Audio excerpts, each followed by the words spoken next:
ये पूरी दुनिया मैथमेटिक्स का यूज़ करके बनाई गई है, इसलिए हमें हर जगह मैथमेटिक्स का यूज़ दिखता है। नेचर में पैटर्न होता है जो कि नेचर हर एक जगह फॉलो करता है, और ये पैटर्न मैथमेटिक्स का ही होता है, और सभी जगह मैथमेटिक्स का सेम रूल ही यूज़ होता है। सिर्फ मैथमेटिक्स का यूज़ करके यूनिवर्स के सीक्रेट्स को ढूंढा जा सकता है। ऐसा ही कुछ निकोला टेस्ला ने किया था।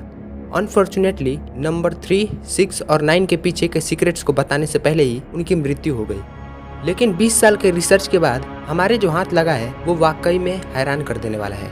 तो आखिर क्या पता चला है हमें, चलिए जानते हैं। सभी जीव जंतु एक ही सेल से बनना शुरू होते हैं। एक सेल डिवाइड होकर 2 सेल में कन्वर्ट हो जाता है, और 2 सेल 4 सेल में डिवाइड हो जाता है, और 4 8 में, और 8 16 में, और ऐसे ही फर्दर बढ़ता रहता है, और फिर एक बड़ा सा ऑर्गेनिज्म का निर्माण होता है।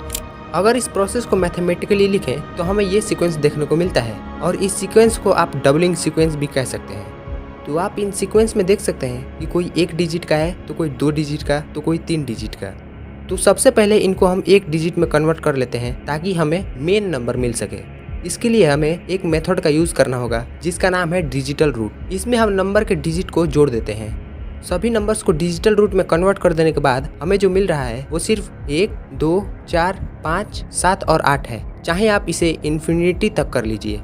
हम नंबर 1 से डबल करते गए और उनको रिड्यूस करने पर 1, 2, 4, 5, 7 और 8 मिला।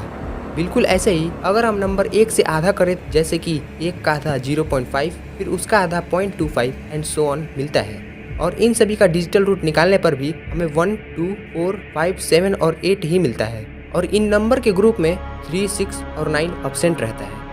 नेचर के इतने बड़े प्रोसेस में, जिस प्रोसेस की वजह से सभी ऑर्गेनिज्म का निर्माण होता है, उस प्रोसेस में 3, 6 और 9 का एब्सेंट होना कोई साधारण बात नहीं। रिसर्च के बाद ये पता चला है कि ये पैटर्न जिसमें 1, 2, 4, 5, 7 और 8 है, ये थर्ड डायमेंशन को रिप्रेजेंट करते हैं। यानी ये नंबर एक दूसरे के साथ इंटरकनेक्ट होकर थर्ड डायमेंशन वाली दुनिया को बनाते हैं। इस पैटर्न में 3, 6 और 9 इसलिए नहीं है क्योंकि 3, 6 और 9 थर्ड डायमेंशन से हायर डायमेंशन वाली दुनिया को रिप्रेजेंट करते हैं। जब हम 3, 6 और 9 को डबलिंग और हाफिंग करना स्टार्ट करते हैं तो हमें कुछ अलग देखने को मिलता है। अगर हम 3 को डबल करते हैं, यानी 3 का 6, 6 का 12 और 12 का 24 एंड सो ऑन, तो हमें 36, 36, 36 मिलता है। और हाफिंग यानी 3 का 1.5, 1.5 का 0.75 एंड सो ऑन, तब हमें 36, 36 ही मिलता है। यही प्रोसेस 6 के साथ करने पर भी हमें 36, 36 ही मिलता है। और इसमें भी देख सकते हैं कि नंबर 9 एब्सेंट है। आप क्लियरली देख सकते हैं कि दोनों ही पैटर्न में नंबर 9 एब्सेंट है। जब हम नंबर 9 का डबलिंग करके उसको डिजिटल रूट में कन्वर्ट करते हैं तो हमें चौंकाने वाला रिजल्ट मिलता है, और सेम रिजल्ट हाफिंग करने के बाद भी मिलता है, जो कि नंबर 9 खुद। तो इन सभी बातों का क्या मतलब बनता है, इसका जवाब आपको आगे मिलेगा। अगर हम सर्किल को लेते हैं और उसके एंगल को डिजिटल रूट में कन्वर्ट करते हैं तो हमें मिलता है 9। अब हम इस सर्किल को डिवाइड कर देते हैं 2 पार्ट्स में, तो उसकी एंगल्स का भी डिजिटल रूट 9 ही होगा। हम फर्दर डिवाइड करते जाते हैं इन्फिनिटी तक, तो हमें तब भी 9 ही मिलेगा। ये तो बात रही सर्किल की। आप कहेंगे कि बाकी भी तो स्ट्रक्चर्स हैं, जैसे कि ट्रायंगल, स्क्वायर, पेंटागन, हेक्सागन और बहुत सारे गॉन। अगर हम ट्रायंगल की बात करते हैं तो इसका एंगल्स का सम होता है 180 डिग्री, और हम इसके एंगल्स का डिजिटल रूट निकालते हैं तो हमें 9 मिलता है। स्क्वायर का भी यही कहानी है। इसके एंगल्स का सम होता है 360 डिग्री, और इसका डिजिटल रूट निकालने पर 9 ही होता है। और बाकी सभी गॉन्स जैसे कि पेंटागन, हेक्सागन, ऑक्टागन, डेकागन का डिजिटल रूट भी 9 ही होता है। और एक और बात, आप किसी भी पॉलीगॉन में एक साइड को जोड़ते जाते हैं, जैसे कि ऑक्टागोन में एक साइड जोड़ने पर नैनागोन और नैनागोन में एक साइड जोड़ने पर डेकागोन, तो लास्ट में जाके आपको सर्किल ही मिलता है। ये कहानी यही नहीं रुकता। अगर हम मून का डायमीटर लेते हैं जो कि 2160 माइल्स है, तो इसका भी डिजिटल रूट 9 ही होता है। अर्थ का डायमीटर 7920 माइल्स है, इसका भी डिजिटल रूट 9 ही है। सन के डायमीटर का डिजिटल रूट भी 9 है। स्पीड ऑफ लाइट का भी डिजिटल रूट 9 ही होता है। एक दिन में 86,400 सेकेंड्स होते हैं, और इसका भी डिजिटल रूट 9 ही होता है। एक दिन में 1440 मिनट होता है, और इसका भी डिजिटल रूट 9 ही है। ऐसे ही आप रैंडमली कितने भी दिन ले लो, हफ्ता, महीना या साल ले लो, और इन सभी का मिनट्स या सेकंड में कन्वर्ट कर दो और उसका डिजिटल रूट निकालोगे तो 9 ही होगा। नंबर 9 स्पेस और टाइम दोनों में प्रेजेंट है। थोड़ी देर पहले हमने 9 से हाफिंग और डबलिंग किया था, तब हमें सिर्फ 9 ही मिल रहा था। यही नहीं, नंबर 9 के टेबल में भी नंबर 9 ही मिलता है। ऐसा इसलिए क्योंकि नंबर 9 नेचर में एक्सेस की तरह काम करता है। हर एक जगह पे ये मेन रोल निभाता है। इस फिंगरप्रिंट में भी यही बताया गया है कि नंबर 9 सभी नंबर्स का किंग है। नंबर 9 3 और 6 को कंट्रोल करता है। नंबर 3 इस फिंगरप्रिंट में राइट साइड वाले नंबर 1, 2, 4 को कंट्रोल करता है और नंबर 6 लेफ्ट साइड के 8, 7 और 5 को कंट्रोल करता है।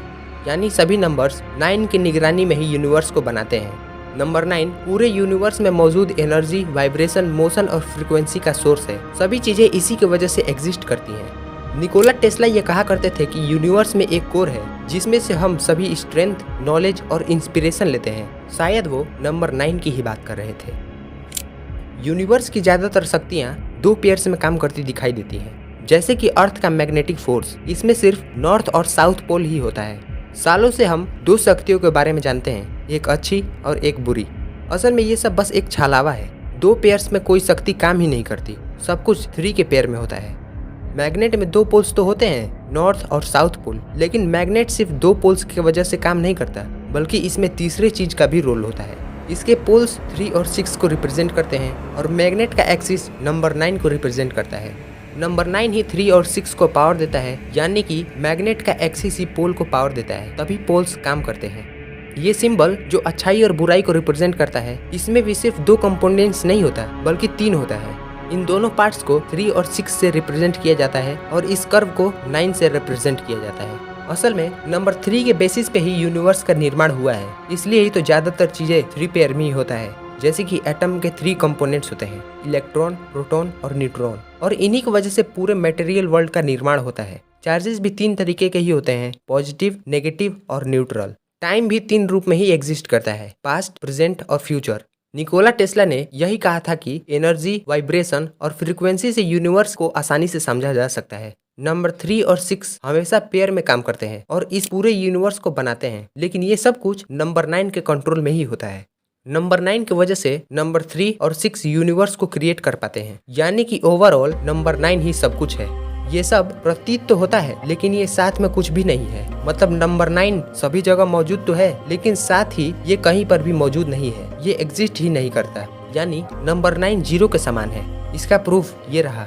कोई भी नंबर लीजिए जिसमें नंबर 9 आता हो, अब इसका डिजिटल रूप निकालिए। अब इस नंबर में थोड़ा चेंजिंग करेंगे।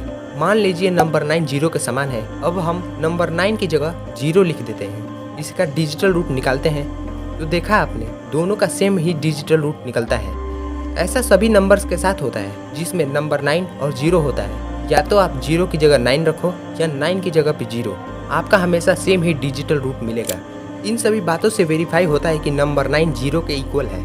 इसका मतलब ये हुआ कि नंबर 9 सच में सब चीजों को रिप्रेजेंट करता है। बिग बैंग के पहली वाली दुनिया और उसके बाद वाली दुनिया को भी नंबर 9 रिप्रेजेंट करता है।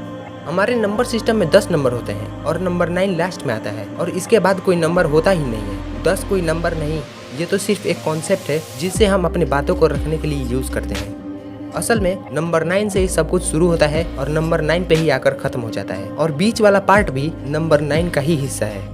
निकोला टेस्ला 3, 6 और 9 के बारे में बहुत कुछ जान चुके थे और कुछ दिनों में रिवील भी करने वाले थे, लेकिन 1943 में उनका डेड बॉडी उनके होटल रूम में मिला। यूएसए के एक एजेंसी ने बताया कि उनकी मृत्यु एक बीमारी की वजह से हुई थी।